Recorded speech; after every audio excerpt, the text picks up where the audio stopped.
Good morning. Good morning. How the devil are you doing? I just need to switch something off. I can hear myself in my own ears, which is no good place to be. Good morning to Jim Turner, who has just arrived. Let me press your button, Jim. Good morning to Jim Turner. Good morning to Mark Whiting. Good morning to Dan Cullen.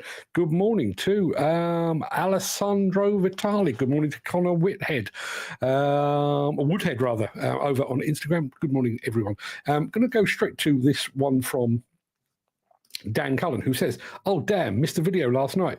You're one of the few that did. Lots and lots of people tuned in last night. And I have to say, the feedback on the Adrian McLean interview, very, very positive indeed. And what is more refreshing, which is, I'm really pleased about this, and I'm not being falsely modest here, most of the good comments were sent direct to Adrian McLean himself. I just have a platform. Who we need to convince are the demolition folks in the world. I think Adrian McLean did a very, very good job of that as well. Crane Hub, Tristan May says, "Good morning, Mark, you demolition legend." I think he's either been drinking or he's mistaken me for somebody else. But good morning to you. Good morning indeed. And just on the subject of Adrian McLean, he bought me this hat. Yes, he did. I don't know if I mentioned this before. Bear with me a second. See that? That's the hat box in which it came. There you are. It is from Garrison Tailors. Garrison Tailors, who, incidentally, provided the costumes for the Peaky Blinders series. So, yes, it looks like a Peaky Blinders hat for good reason, because it comes from the Peaky Blinders company. You get the idea. Robust Track has just joined us over as well. The UK importer of all things Larini these days. Robust Track, fantastic to see you here. Boy, oh boy, of all the franchises you could possibly have in the field of demolition equipment, you picked the winner. You picked the absolute winner. So well done indeed on that. Gabriel House Demolition just joined us over on Instagram. Yeah, we're getting a full house this morning. Who else have we got here? Alan Clues over on Instagram as well. Loads and loads of people here. Yeah, so all good. Just on the subject of the Adrian McLean video, if you do want to watch it, you can go and have a look at it. It's on YouTube, it's on Facebook, it's also on demolitionnews.com. Go take a look. Dan Cullen has just said, I'm acting as intermediary here. Dan Cullen has just said to Robust Track, "Good morning, Robust Track. Got any caps? Have you? Is there such a thing as a Robust Track? Is there a Larini hat? If there is a Larini hat, I'd like one of those. But we need to talk, I think." Bison Demolition just joined us as well. It's weird how words trigger in your head, isn't it? First time I went to the Glastonbury Festival, 2008, we arrived the day before the show was due to begin, and my daughter and I were wandering around the field, and we came across a little... I say little, there was about a dozen of them, a ska band, all dressed in orange jumpsuits, looked like Guantanamo Bay, and the name of the band was Bison. And man alive, they were good. I don't suppose they ever made it anywhere, but they were brilliant. If anyone remembers Bison, the ska band, good times. And Chris is here as well. Good morning, Chris. Thank you very much indeed for being here. So now we've got a full contingent. Why don't we press the intro? I say why don't I press the intro, post the question of the day, and get this show on the road? Let me get that out of the way so we can all see what's going on. There we are. Intro time.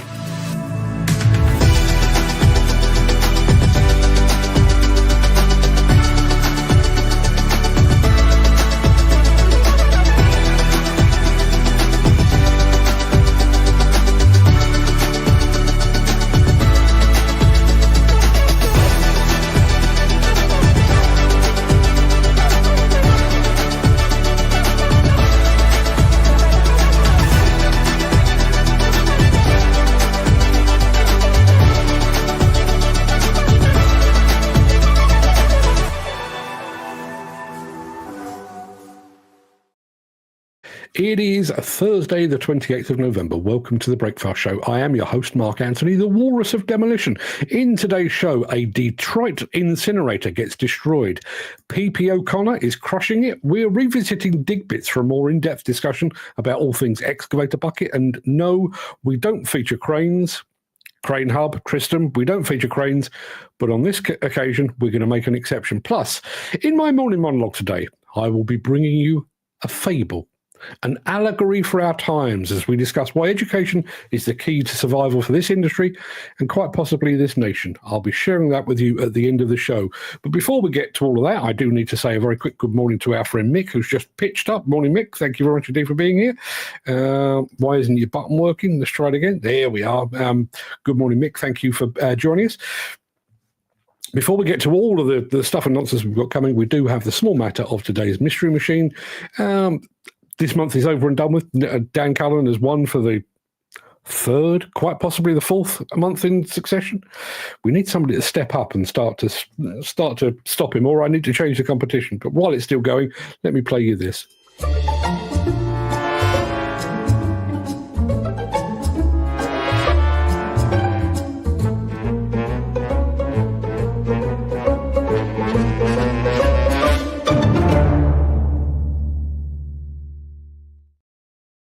Yeah, you're playing for pride today because Dan Cullen has already won the month of November. But here we go.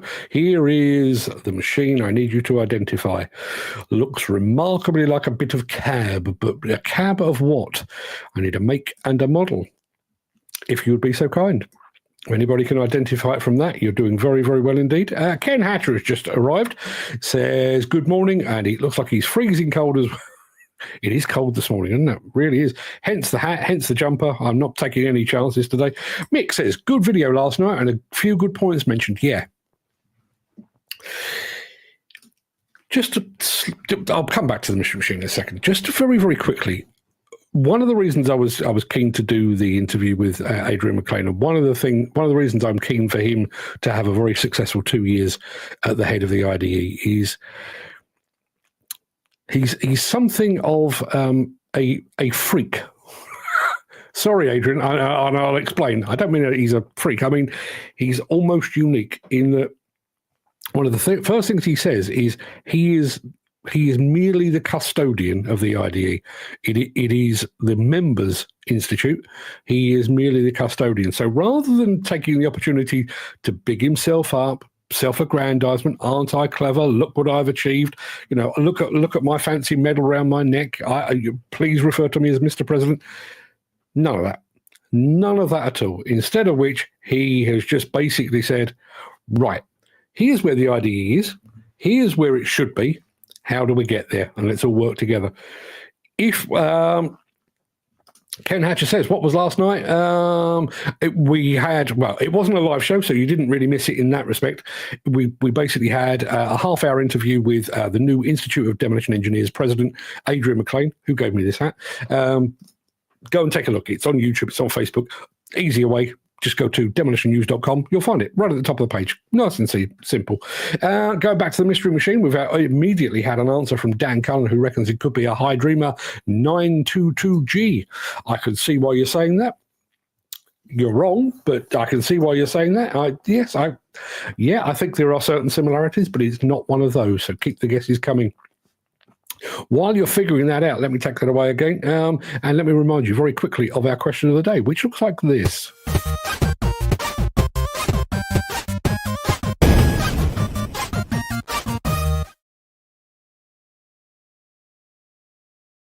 Yeah, question of the day today is this. What is your favorite non-alcoholic drink or beverage? Now, this was inspired by the long-suffering Mrs. Anthony, my other half, Ruth, who went shopping yesterday, returned home clutching a bottle of Ribena Winter Spice. Ribena Winter Spice. Listen, you heard it here first. It tastes like mulled wine, but without the headache. In fact, got to be honest, it tastes so good, it's temporarily replaced my tea as my go-to beverage of choice. I've just had one. I've just had a Ribena Winter Spice first thing in the morning, and it's fantastic. Obviously, I will probably end up returning to Yorkshire tea. I will feel the call, but for now, I'm all about the Ribena. Winter Spice says, is that Nick Jagger over on Instagram? Yes, Ribena. I should have had the bottle here. Ribena. I don't know who makes Ribena, but Ribena. If you would care to sponsor this show, I would welcome you. I've always wanted to be sponsored by somebody or a product that I actually believe in. And trust me, Ribena Winter Spice.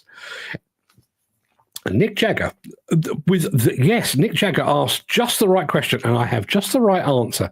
His question is this: is it full of sugar, boss? He says, it is sugar-free. You wouldn't know it. It tastes like about 4 pounds of sugar, but it is sugar-free. Being a practicing diabetic as I am, I couldn't have it if it was full of sugar. So yes, it is absolutely fantastic. Nick Jagger, thank you very much indeed for the question. And he's very kindly copied in Ribena. Morning, Ribena. Thank you very much indeed for your sponsorship, which I'm sure is just moments away. Right, what have we got over in the chat? What have we got here? Loads and loads of answers. Mick says, did he nick that cap from the fault for you? No, he... there we are. It came from there. Yes. Adrian McLean, actually, the IDE AGM, he gave me that box containing this hat. And Garrison Taylors, they make the costumes for the Peaky Blinders series. So it's a real... I was told I was an honorary Peaky Blinder. I think with this accent, I probably don't quite qualify, but yeah, that's the story. So back to the mystery machine. Ken Hatcher reckons it could be a JCB 3CX. It could. It's not, but it could. Jim Turner reckons a Lewis Badger. Lewis Badger, it's not one of those either. Question of the day, non-alcoholic beverage. Ken Hatcher likes himself a Coca-Cola or a latte. I have to say, I am a bit of a Diet Coke fiend on occasions. Jim Turner, hot tea or cold iron brew. Don't get the two mixed up, for the love of God. Chris Ford says, a banana milkshake made with fresh milk and ice cream. Oh, yeah. There is one thing I would say. There is one thing I would say about banana. I can't do false banana. False banana. You get those like foam bananas, like the foam shrimps and foam bananas. They're fantastic. But anything like banana Nesquik, I don't know if anyone remembers banana Nesquik. Bloody awful stuff. Okay. Now, Nick Jagger is asking for a clue on the mystery machine. Can't give you a clue, but what I can do is show you a bit more. There you are. That's what we're looking at. Mick says, a bit like Diet Coke, more sugar than the regular one. JCB Rear Tip says, Dan Cullen, it is not one of those. That's it, the Garrison. I got 4 of them. Great cap from Peaky Blinders. Indeed it is. And I tell you what, it's lovely and warm. I mean, bearing in mind, it's all thinning on top somewhat, but this is, God, it's lovely.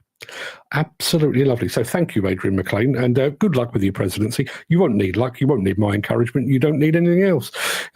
You got this, I would say. Nick Jagger is going for a Caterpillar front loader. It is not one of those, but there's a bit more. I mean, in terms of the type of machine, you're in the ballpark, but I need a make and a model, and it's definitely not a cat of any description. So keep the guesses coming in. We'll be back in just a moment with, we're going to Detroit for Demolition. You'll see.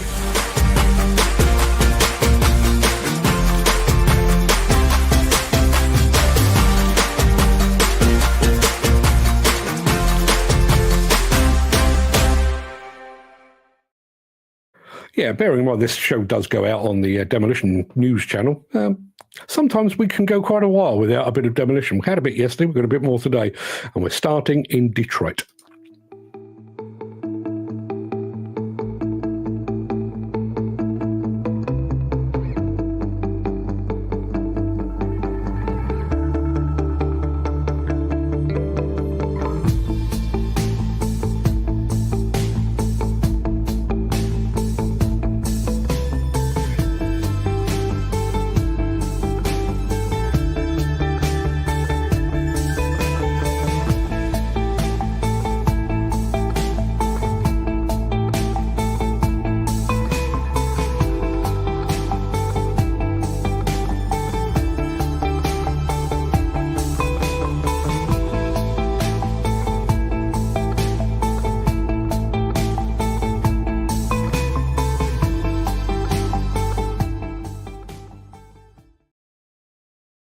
Yeah, very nice. Very nice indeed. Big red. Dan Cullen, let's go back to the mystery machine. Dan Cullen reckons it could be a JCB 409. It's not. Chris Ford reckons it could be a JCB, a 116D roller. I think possibly the next image that I show you will prove that it is definitely not one of those. There you are. Keep the guesses coming. I'll narrow it down for you. I've already told our friend Nick Jagger that it's not a cat, and I can tell you guys it's not a JCB either. You gotta cast your net a little further afield for this. So yeah, we'll be back in just a moment. Where are we headed next? Oh yeah, PP O'Connor, even more demolition, although only kind of. Back after this. If you are enjoying this episode, please consider supporting the show. You can leave us a tip at buymeacoffee.com/demolition news. Yeah, we don't feature crushers very often on this show, but, well, you know, we like to ring the changes from time to time. So here we are. We're going crushing with PP O'Connor.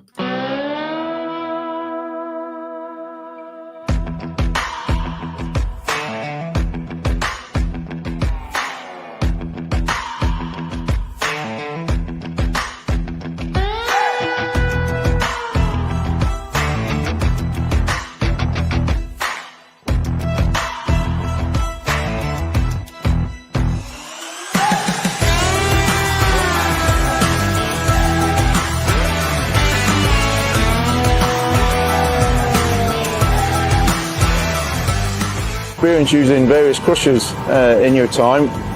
What are the features that stand out best for you with the SBM? There's a fair few features, to be fair. First thing is fuel economy. It's superb on fuel, and obviously we recycle, and there's plenty of rebar and wire and steel. You get the majority of it out, but you never get it all out. But I have never operated a crusher before that can handle the steel as much as this can.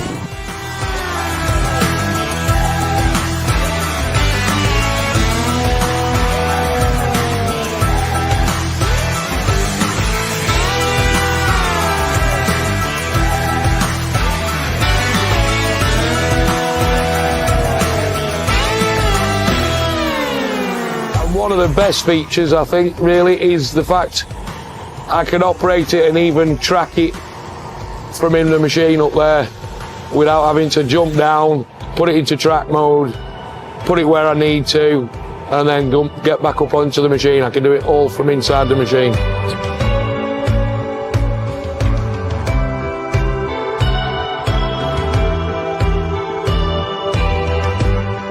You're also using the Screen Core 480R. Yes, another good bit of kit. Just makes it so easy where we need to get the bunding as far away as we possibly can from our working area. I can actually operate that remotely from inside the cab as well, still keeping warm. And I can move it side to side, which obviously, and obviously lift the height up and down, track it if need be, and it just keeps the stockpile as far away from me as possible, so it keeps the area nice and clean and tidy.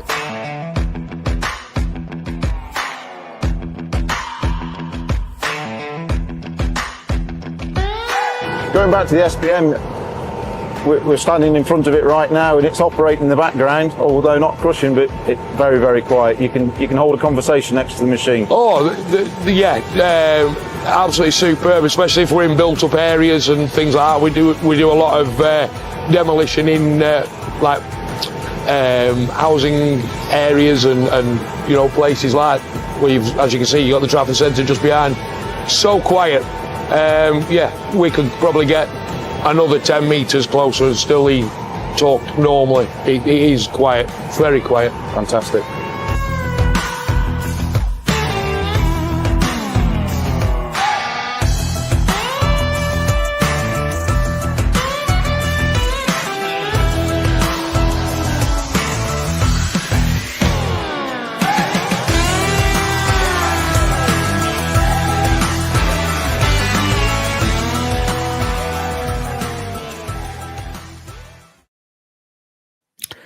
Several things on that. Mick just said, nice crusher. I totally agree. I actually thought the video was pretty good. However, when you film somebody and they're talking about a thing behind them, it's always worth reminding them that the camera is here, or in this instance, here, and not over there. Did you notice the number of times they asked that guy a question? He went... So I now am very familiar with the back of the guy's head. He also talked about operating the crusher from within the machine or within the excavator. Nick Jagger, who is fast becoming a very active member of the audience, says you should be able to do it at home in bed, really. Remote control, 55-inch TV, etc. That's the way I'd like to work. What you can't see is there's actually a mattress below me here. I'm propped up in bed right now. I'm not. That's a lie. Let's have a look. Going back to the mystery machine. Dan Cull, just going quickly there. Says it's a great video. He also guesses that it could be a Shantway shovel. It is not a Shantway shovel. I'll come back to the mystery machine in just a second. Mick says, the best thing said last night was when he said developers and builders don't understand the amount of work and knowledge that is involved with demolition, obviously, and how deep a set of rams go, words to that effect. That was the point that Adrian McLean was saying. You know, as demolition contractors, as demolition engineers, we have to jump through hoops. You know, method statements, risk assessments, and all of the kind of things. You show them to a client. Who says that they understand it? What demolition experience do they have in order to interpret what you've shown them? It's imagine taking your Tesla car, because I know you're all big Tesla drivers, you know, a highly complex piece of engineering to your local garage, and the garage saying, what we're going to do, we're going to do all this. What do you think? And you go, yeah, okay. If you knew how to fix your Tesla sufficiently well in order to make that decision, would you not fix it yourself? If a client or a main contractor understood demolition to the degree where they could really, really grasp a method statement or a set of risk assessments, would they not do it themselves? Just asking. Peter McKenna's just joined us in disguise as Crazy Edits. He says, morning all, tried on Facebook, couldn't comment. Seems the latest update has crashed. We are still having some issues, I'm afraid, with Facebook. I won't bore you with the details, but when I schedule this show, there's a bit up that comes up and I say, you know, we're going to broadcast live on Twitch, on YouTube, on Instagram, and on Facebook. Press the button to go, and Twitch gets a tick, LinkedIn gets a tick, YouTube gets a tick, Instagram gets a tick, and Facebook goes, yeah, not sure. Try again. So you try again, and you try again, and you try again, and you try again. And ultimately, we get there in the end. We are definitely 100% broadcasting to Facebook. I can assure you that's the case. But the connection is somewhat tenuous, I would say. We've got plenty more to bring you. Just to give you a quick heads up, we're going to DigBits in just a moment. I realise we did DigBits a couple of weeks ago, but at the time we did a film that was about a minute and 15 seconds or thereabouts. The next one is the proper one. It's about 4 minutes, so stick around for that. But we do need to go back to the mystery machine because it looks like that. And we've had a couple of guesses. Oh, no, I did the Shantway one, which it isn't. Chris Ford is going for the Cat 906M. Definitely not a Cat. Definitely not a JCB. Definitely not a Shantway either. Excuse me. Pardon my coughing. That is the machine we are looking for you to identify. Keep the guesses coming. Make and model, if you would be so kind. Nick Jagger's just gone for a Tesla front loader. Wouldn't be fantastic if, well, I say that. I'd like to see somebody come from outside into the industry. Not entirely sure I want, you know, the Bond villain that is Elon Musk to be the person to do it, but I would like to see it. Peter McKenna says, I can watch there, just isn't the comment bar at the bottom, as per usual. Oi, Zuckerberg, sort it out.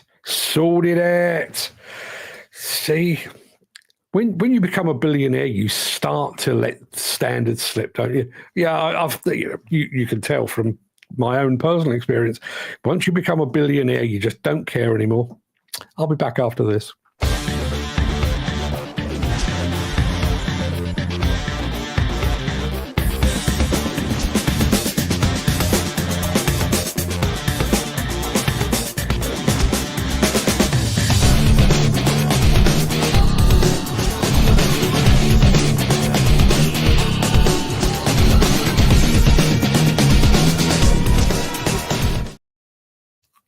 I will show you the DigBits thing in just a moment, but I need to throw that back up again because Peter McKenna reckons it could be a Hyundai HL730. It is not one of those. Yeah, have I got you today? Have I actually managed to defeat the hordes of the Breakfast Show? Anyway, we'll worry about that some other time because it is time to show you a bit more of DigBits. I need to dredge this off my hard drive because it's a big old lump of a file, and it looks like this. It's Clay. I am a director of DigBits Limited.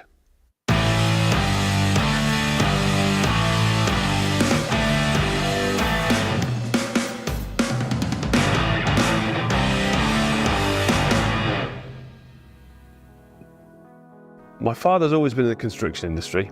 He set up a business called DigBits, and loads of his customers who had other machines started badgering about, why can't you do bits for these mini diggers? And that was really the genesis of it. He'd obviously got a huge experience in tracked excavators. That was what he'd been in for a long time, but that was where we started. Pretty quickly after he'd founded it, he realized he needed some help. It was not really intended that I was going to have anything to do with him or the business.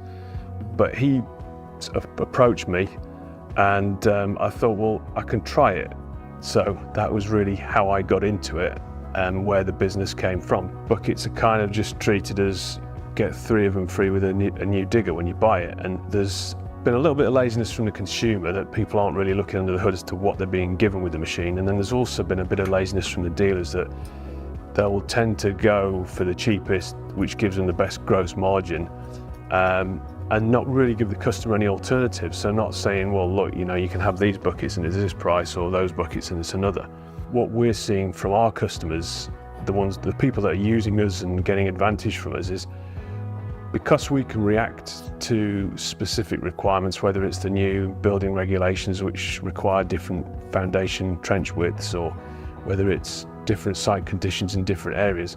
Because we're here where the holes are being dug in the UK, we're not 6 to 8 weeks away in the Far East, we can respond quickly to custom requirements. We can deal with things much faster.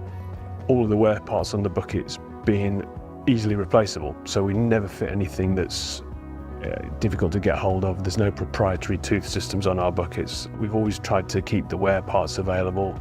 We're not going to turn around to a customer and say, well, look, I'm sorry, but the factory that built that bucket, we don't deal with them anymore. No, because we built the bucket. We build all the buckets that we sell, every single one, 100% of them, from the smallest to the biggest. Most of the powered attachments as well we build. And the ones that we don't, we try and sell quality brands, and again, we'll try and back them up with spare parts. So when you deal with customers for long enough, they know that, you know that, and that's really where the value is. The Quick Hitch has really revolutionized excavator attachments because it just made it so much quicker to switch between. So people were then more focused on, well, what else can I put on the end of the digger? There's a range of attachments that people need. Hammer, crusher bucket, maybe a riddle bucket to sort stuff before and after crushing. The excavator is pretty useless without something on the end of it. It needs some sort of implement. The bucket is literally at the sharp end of the machine, and it's fundamental. It's like tires on a racing car or a racing motorcycle. You know, it really is that important. It's not a disposable part of it, so you really want something that you can rely on and depend on. I think that there's a trend, particularly with owner-operators and some of the more progressive plant firms, they're kitting machines out, you know, ever more sophisticated and customized ways. We have a very good stock of buckets, so quite a lot of the common things, certainly for the mini excavators and micro excavators, we carry quite a bit of stock. We can hit any custom requirement fast. That's really where we do come in, because our factory is close to where you're digging the hole. It's not a long way away by ship. We're like your favorite cafe. You know, we don't know how every customer wants their eggs when they come through the door, but we've got all the ingredients. We can make it, and we can do it quick, and we can do it right. And when it goes out, you know it's going to be right, and it will last. It doesn't need any further thought. It's a do it and forget it sort of purchase.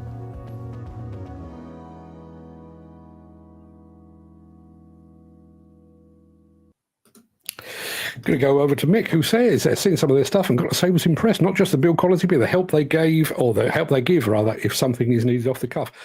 We spent the day there, and I'm impressed too. Yeah, and listen, I realise we have an international audience. I realise that we have international sponsors. But buying British, is it a bad thing? I don't think so. I'm going to take that away because we do need to bring up the... My mouse has just decided to start playing silly buggers. There we are. That is the Mystery Machine as it stands right now. That's the look we normally have. We've had plenty of guesses here. We've had from Peter McKenna. He reckons a Hyundai HL730. It is not. He's then got on a bit of a Lyumbi kick. The L30. No, it's not one of those. An SEM 665F. Not one of those. A Hyundai HL980A. It's not. A Volvo CEL120. It's not any of those things. I'll tell you, not a Cat, not a JCB, not a Hyundai, not a Lyumbi, not an SEM, not a Volvo. It is none of those things. We've got one more video to play you, after which I will have to, well, claim the points. They're meaningless because Dan Cullen has already won this month, but there's a little bit more to be going on with. Does that help at all? We shall see. I'm going to be right back. We're talking cranes in just a second, which I'm not entirely comfortable doing, but there's a good reason for it. Back after this. Since the finance bill came into effect in April, the construction industry has seen a surge of fuel thefts. The rising cost of living has placed an additional risk of theft by employees and contractors, as well as opportunistic thieves. By using diesel dye and placing warnings of its use, you are sending a clear message that this is your fuel.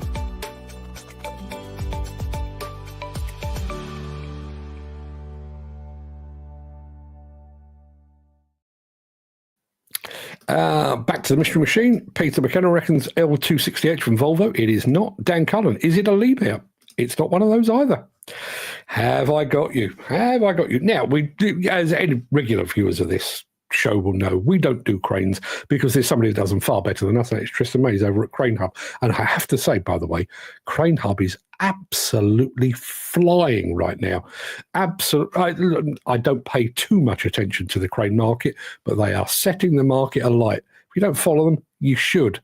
They're doing some great stuff. Go take a look. Anyway, all of that aside, yeah, we don't often do cranes, but every once in a while, one comes along and you think, yeah, it's kind of worth sharing.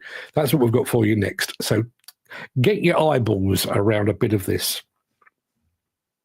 The nice thing of this crane is it's already fully electric, so we can just bring a plug. So whenever the client has like a heavy grid power available, we can just plug it in and then it works, and then we can reduce the CO2 footprint on site.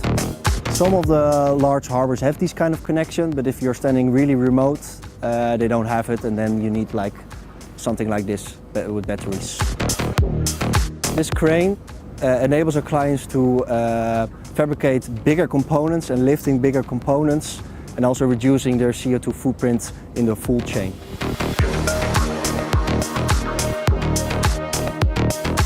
While having batteries or powering fully electric, you're not exposed to loud noises, so you can communicate better, but it's also for your health, it's much better.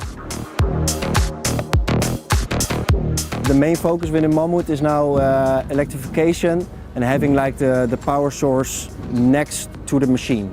It depends on, of course, on the application, but over here you can easily plug in batteries, grid power or generators, so that makes you really flexible what's available on site.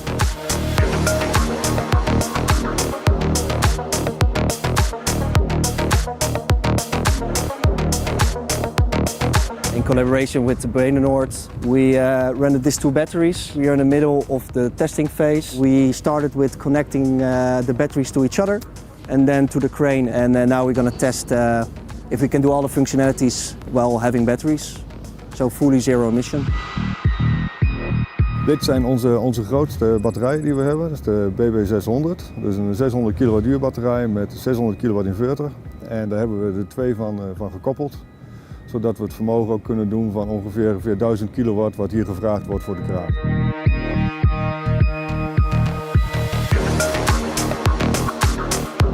Back in the days we did already some testing and some projects with smaller equipment, smaller batteries.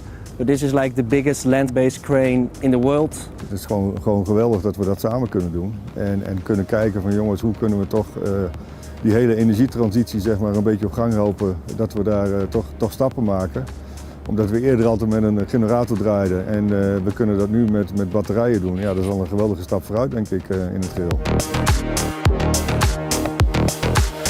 I'm really proud of the achievement that we have here, like testing the SK6000 on batteries, because if the biggest land-based crane can be fully electric, I believe the other cranes can be electric as well.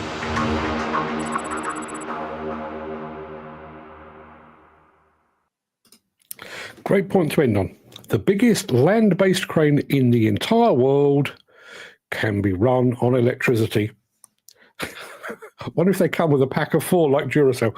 Probably not. And I would imagine the pack of 4 would be quite big and quite expensive. It looks like I've won today's mystery machine, by the way. We haven't had a correct answer. Let me take that away. Here is what you were looking at. We did have some additional guesses. Peter McKenna reckons it could be a John Deere 744p. It is not one of those. Chris Ford going for an Ace ALN 100. It is not one of those. Dan Cullen says Komatsu WA80. It is none of those things. So let me put myself back on the screen like that, and I'll tell you what it is. There you are. It's a Venieri. Venieri, Italian-built 13.63B wheel loader from the fine folks at Venieri. Bear with me one second. I'm just going to put my initials against that because that means I came a very distant second in this month's Mystery Machine League table. As we already know, Dan Cullen has already romped away, as he so often does, but there you are. And thank you very much indeed, Peter McKenna. Crazy Edit says, well done, Mark. It was nothing. I mean, it really was nothing. I just chose a really difficult machine to identify. That's all it was. That pretty much wraps up the main part of this morning's show. I am going to roll the outro in just a second before leaping gazelle-like into my morning monologue, which today is a fairy tale. You'll see. If you can't stick around for that, then please do stay safe. Look after yourself, your family, your friends, and your colleagues. I hope to see you again very, very soon. Just let you know very, very quickly, next week is going to be somewhat disrupted, because me and Fred are off to the Netherlands on the 4th and 5th. I can't actually remember what days that is. Maybe Wednesday and Thursday, possibly. So there will be no show on the 4th and the 5th. I'll confirm all that tomorrow. But yeah, we're filming in the Netherlands, so there we are. What have we got here? Peter says, congratulations, Dan. Used to be Steve getting all the wins. Yes, it did. Chris Ford, well, I got my foot on the ladder, but crashed and burned again. Your time will come, I'm sure. Mick Norton has just joined us. Morning, Mick. Why I thought Hydrema Cab looks similar. Yeah, I think you're right. Well done, Mark, says Dan Cullen. I'll be back after this with the morning monologue, which is today a work of complete fiction. Some might argue that most of my morning monologues are a work of fiction, but this one really is. I'll be back after this.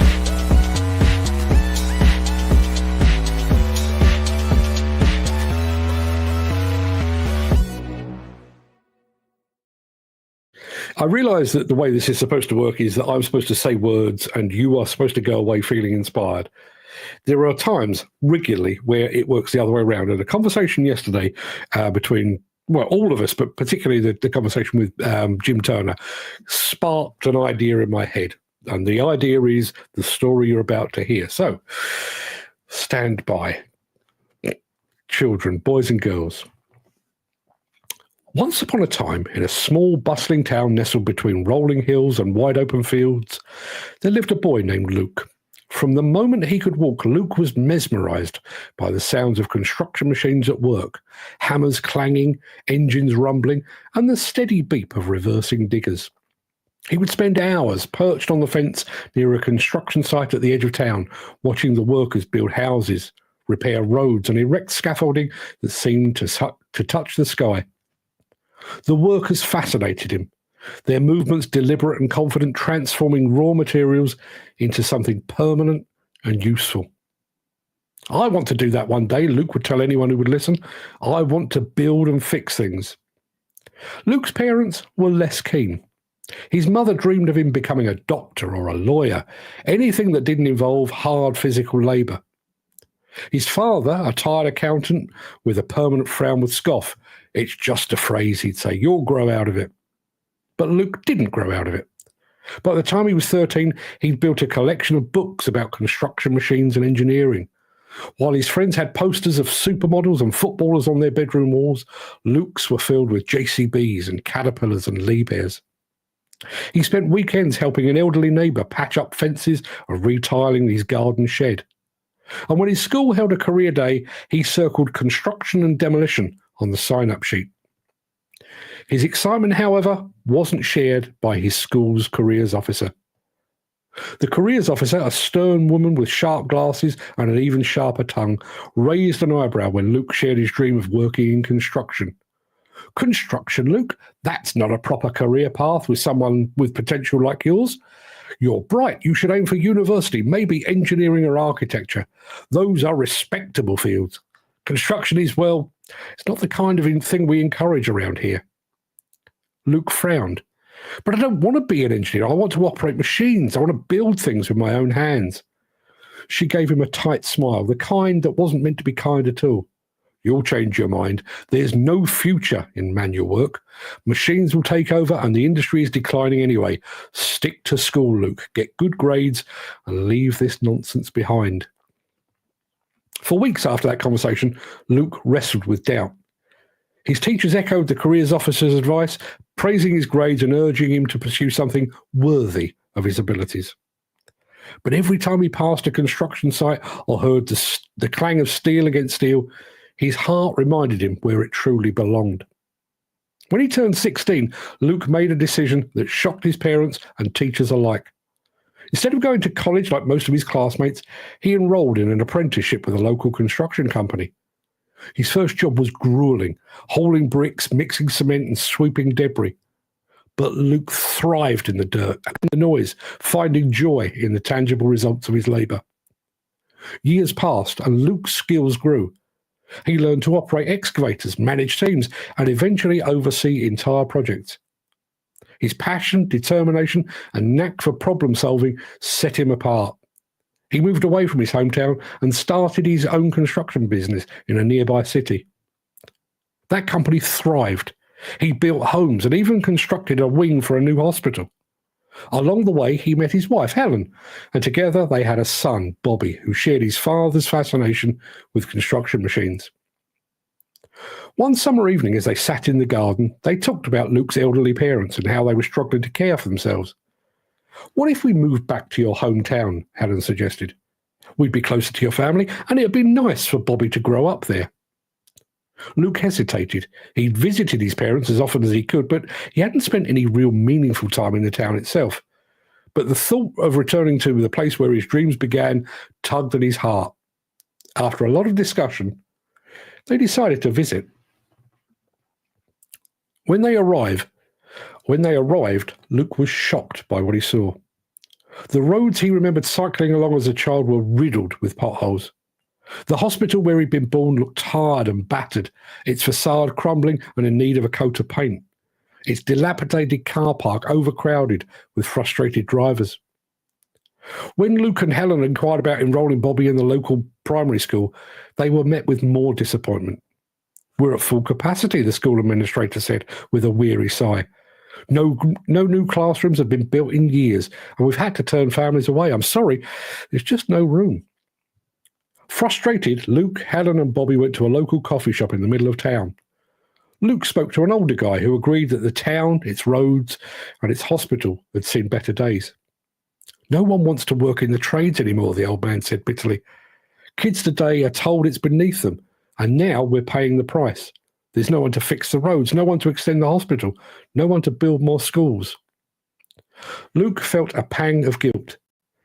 He thought of all the students who, like him, had dreamed of building things, but had been discouraged by those in authority. But unlike many of them, but unlike him, many of them hadn't ignored the advice. They'd walked the path that was expected of them, leaving the trades behind. Determined to help, Luke tried to hire local workers for a project he'd taken on, a small housing development just on the outside of town. But the response was disheartening. The few skilled workers who remained were already booked months in advance, and most of them were at retirement age. In the weeks that followed, Luke tried to rally the community, speaking at schools and encouraging young people to consider careers in construction. He even offered apprenticeships through his company, but the results were underwhelming. It's too late, a teacher confided. We've been steering students away from these jobs for decades. They just don't see the value in it anymore. One rainy afternoon, Luke drove past the hospital. The roof had started to sag, and a handwritten sign outside read, "Wait times exceed 8 hours. Please be patient." That evening, as he sat in his kitchen, Luke felt the weight of it all. "Dad," Bobby said, breaking the silence, "why don't people fix things here anymore?" Luke struggled to find the words. Because people forgot how important it was. They forgot that without builders, there's no schools, no hospitals, there's no town. Bobby frowned, confused. "But you're a builder. Can't you fix it?" Luke wanted to say yes, to reassure his son that he could make things better. But the truth was, it wasn't something he could fix alone. As the months turned into years, the town continued to decline. Luke stayed, doing what little he could, but the demand outweighed the supply of skilled workers. And as Bobby grew older, he began to lose interest in his father's work, drawn instead to the shiny promise of tech and finance, careers that didn't involve dirt and sweat. And Luke couldn't blame him. After all, wasn't that the message that society had been sending all along? One day, as Luke walked through the town square, now littered with cracks and weeds, he paused to look around. He saw a town that had once been full of life, but was now falling apart at the seams. He thought of his careers officer all those years ago, her dismissive words echoing in his mind. There's no future in manual work. She'd been wrong, of course. The problem was that too many listened and believed. And now, there was no one left to listen. The end.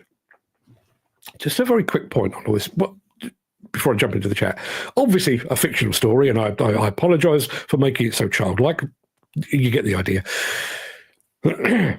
While I was writing it, I had two additional thoughts, both of which, directly or otherwise, I realised that story kind of points the finger of blame at the education system.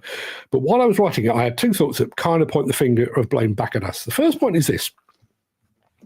If you're a young boy or girl and your mother or father, aunt or uncle, grandfather or grandmother work in construction, what do you see that would make you want to follow in their footsteps?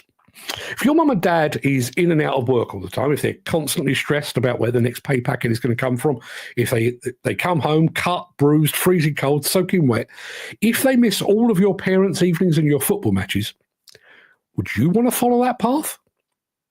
And then turning that on its head, if, on the other hand, your mother or father had been in demolition or construction and been very successful, they now own their own business. If they have enough money in the bank to send you to a decent school, quite possibly a private school, are you going to want to push a broom or haul bricks or sweep the yard like your parents did when they first started out? Or would you now see that as beneath you? That's my thought for the day. Let me head over to the chat to see what you're all saying. What do we got?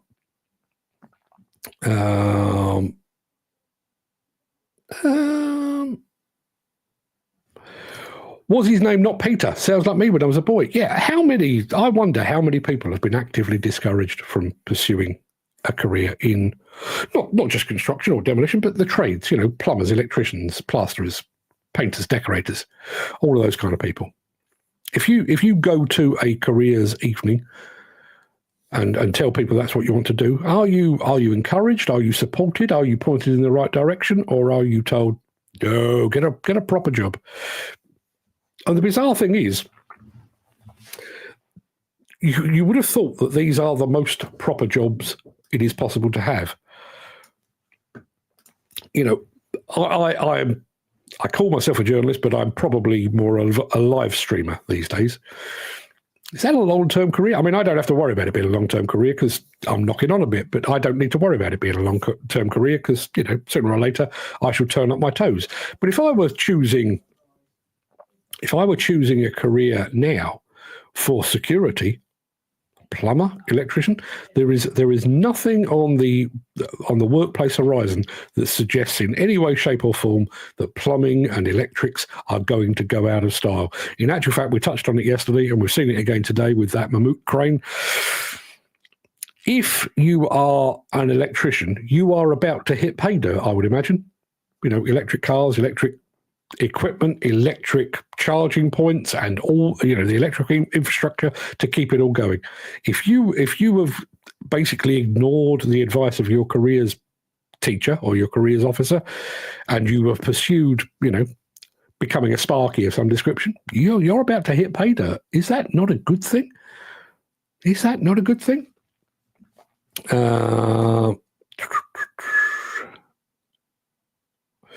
Dan Cullen says, Mr. Saunders, are you free this evening? He also says, I've lost your number.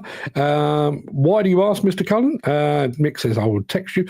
A bit like the second wife, wanted three to four holidays a year, new car every 18 months, and preferred Harrods to Primark, but didn't like the hours I had to put in. Yeah, as I say, I was only doing it slightly. Well, obviously the story itself was tongue in cheek, but at that point afterwards, if you are flipping this notion of you can't be what you can't see. You are, if you're of the right age and you are looking for your future, you kind of need to see it writ large. If your dad, let's use a dad for example, your dad's constantly coming home, and you could hear him and your mum talking about the fact that they're strapped for cash. He's about to be laid off because muck shifting season has come to an end, or company's gone down the toilet, or a main contractor has gone pop and left his company out holding carrying the can. If you're exposed to all of that, your dad coming in late at night, freezing cold, covered in muck and grime, particularly given all the options that are available to young people these days, are you looking at that and going, oh, yeah, that's the career for me? Let me at it. I can't wait to be hard up and stressed and freezing cold and soaking wet. Are you? Don't think I would be. Now, admittedly, I am a big old softy, and I was always destined to work in an office, regardless of what that took, because that's just the way I'm built. I'm not a manual type of person. But even if you are erring towards the manual side of things, the more practical side of things, if you're constantly exposed to all that is bad about construction and demolition, and let's be honest, there's quite a bit of that, are you actually pursuing that? And when you think, we've discussed this before, when you think about the succession within families, within demolition and construction, particularly demolition, because it's the bit I know best. You get the first generation who, maybe drove a truck, saw a bit of demolition, thought, I could do that, did a bit of demolition, built a bit of a business, got the business bigger and a bit bigger and a bit bigger still. Now, they may have left school at 14, 15 years old, largely uneducated, because that's the way it was, largely uneducated, but through their own grit and determination, they've built a multi-million-pound company. Along comes their firstborn son. Now, obviously, you want the best for your children. Do you want them to leave school at 14, uneducated and with no formal qualifications? Of course you don't. So what do? You put them into a good school, or you possibly put them into a private school. By the time the education system spits them out, be it a decent school or a private school, are they looking at all of the opportunities available to them and thinking, yes, look at my plethora of qualifications. I can't wait to go and sweep a yard in a plant company. Are they? Are they doing that? Don't think they are. Dan Cullen says, I was same as a boy, followed my dad into farming and then construction. I wonder though how much that is encouraged now. Unfortunately, my kids are a bit too old and my grandchildren are a bit too young. But I wonder what the feedback would be if you went to your teacher, your careers officer, and said, what I really fancy is a career in demolition or construction or house building or muck shifting or whatever it might be. I wonder what the response would be. I wonder. And this notion, well, there was a couple of bits in there, the fact that some careers are considered worthy. Is there something more worthy than building a hospital or a school or maintaining the roads or, making towns and cities livable? Is there anything more notable than that? I can't see it. I genuinely can't. Mick says, do we want our school leavers seeking a plant operator trade on leaving full-time education lumbered with vagaries of mediocre MVQs and CSCS cards purporting as competence? No, we don't. No, we don't. And obviously we're talking qualifications there. What about those qualifications? There does, certainly when I was younger, and I'm fairly sure this was still the case when my children were going through this, there does seem to be this notion that if you are in any way academic, that you must pursue an academic career. You're good at maths, you're good at English, and therefore you probably need to work in an office doing something. Why? Do you not use English in demolition and construction? You certainly use maths. You certainly use science and stuff like that. Why? Why, if somebody is really smart, are we sending them over here when they could apply that equally over here and get a very good, very well-paid career? Virtual Samson says, higher. Qualifications are indeed undervalued. Yes, they are. No Gary today. No, I don't. I haven't seen Gary. No, I haven't.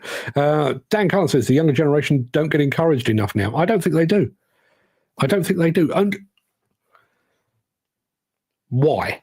This is very much it's not a rhetorical question. It's whatever is a question that isn't rhetorical. This is a genuine question, is what I'm saying.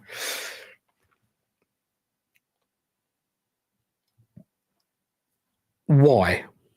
Why have we taken it into our heads as why have the education authorities and schools and colleges and universities got it in their head that to accept a job in construction and demolition is a poor path, the wrong path, it's a failure, whereas a job in some kind of academic environment is seen as better?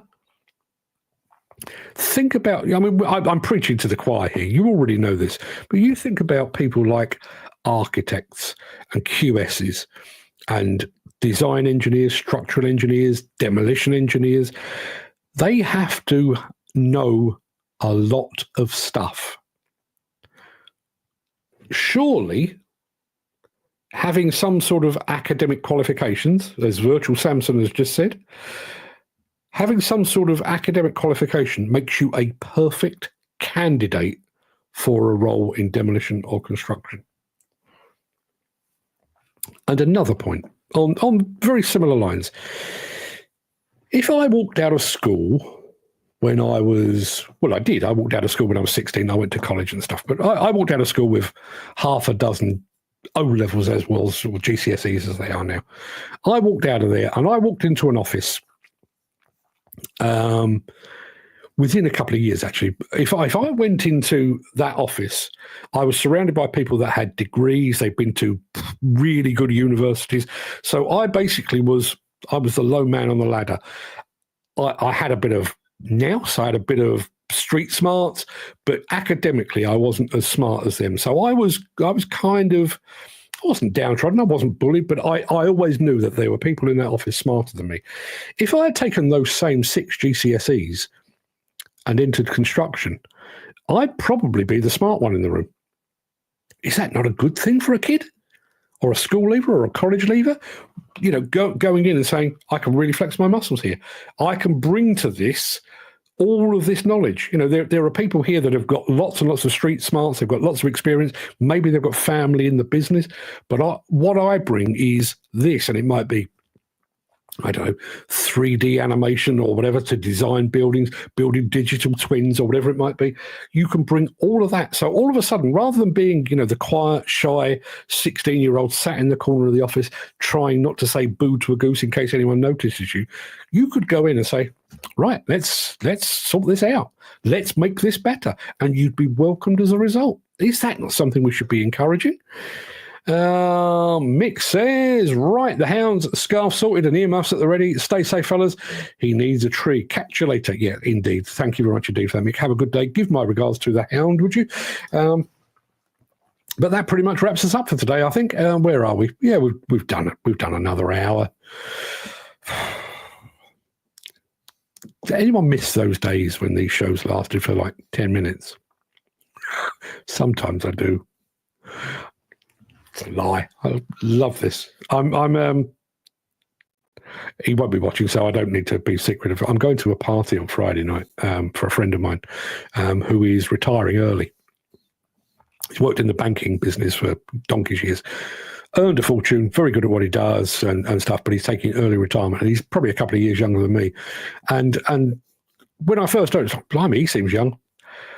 Even if I were to win the lottery tomorrow, is there a lottery tomorrow? I honestly don't know. But if I won the lottery tomorrow, would I still be here on Monday? Yeah, because I love what I do. Johnny Demo Dig 999 just joined us over on Instagram. Fantastic name. Kind of gives us a clue what you're all about. Mick Norton says, the creme de la creme qualifications in construction were once city and guilds when there was a pass or fail rather than not achieved. Then along came those business managers. Oh, don't you love it? Yeah, I need a voice for this. Then along came those business managers in the sector that wanted it all made easier, and as a result, good qualifications were dumbed down with some not worth the paper they're printed on. Yeah. Dan Cullen says, no, need more time. Love the long shows. So do I. And just on that subject, and I'll do it more fully. Between now and Christmas, I am going to trial one of these evening shows where basically I will send you all a link, and I will be sat in the middle of the, well, not quite the middle of the screen, but I'll be sat there, but I will just open it up. And if you've got a gripe, a suggestion, an idea, a complaint, a query, whatever it might be, it'll be open house. It'll be a demolition and construction speakeasy. You can speak your mind. You're among friends. We'll be able to do that. Dan Carter says, great conversation. Stay safe and have a good one. If I'd win the lottery, I'd still be here as well, as you're all friends. There you are. See, I get paid to hang out with my mates on a hang on a minute, on a Thursday morning. That's a worrying sign when you don't know what day of the week it is, isn't it? Yeah, absolutely. Right, people, go do your thing. As I say, we've got a bit of a weird week next week because the 4th and the 5th, whatever days they are, I will be in the Netherlands, stood behind a camera, probably freezing cold, because the Netherlands, being flat as a fart, does get some strong winds. But yeah, we'll be doing that. And Dan Carter says, like a Zoom call, that'd be a great idea. It is just like a Zoom call, only the difference is there's no nonsense with signing up. You just basically press a button and it will say to you, what's your name? And you say, Dan Cullen, you're in. Job done. The Demolition News Zoom call. It'll be a StreamYard call, which is what I use for this. But yes, exactly the bloody same. You can all have your say. If you are in front of a computer, if you're in front of a tablet, if you're in front of a mobile phone, just make sure you turn it that way because it will look better that way. Yes, you can take part and you can listen to the point where if you've got a really strong point to make or an extended point to make, I'll even take myself out of the stream and you can be the host for a while. Knock yourselves out. I'll tell you how that's going to be going. And Dan Cullen, best news of the day.